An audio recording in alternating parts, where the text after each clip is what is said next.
নোংরায় ভর্তি, দেখো ট্রেনের মধ্যে খেয়ে খুয়ে রেখে। ভোরবেলা বেরোলে তাহলে আমার ঠিক সময় ট্রেনটা ধরতে হবে। বিনা টিকিটে ভ্রমণ করা দণ্ডনীয় অপরাধ।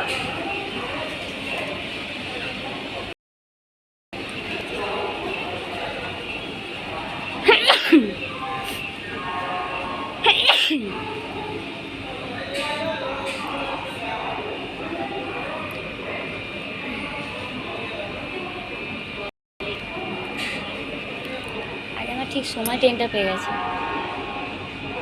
হ্যাঁ হ্যাঁ, দেখছি কত নোংরা করে রেখেছে লোকে সারা রাত্রিতে।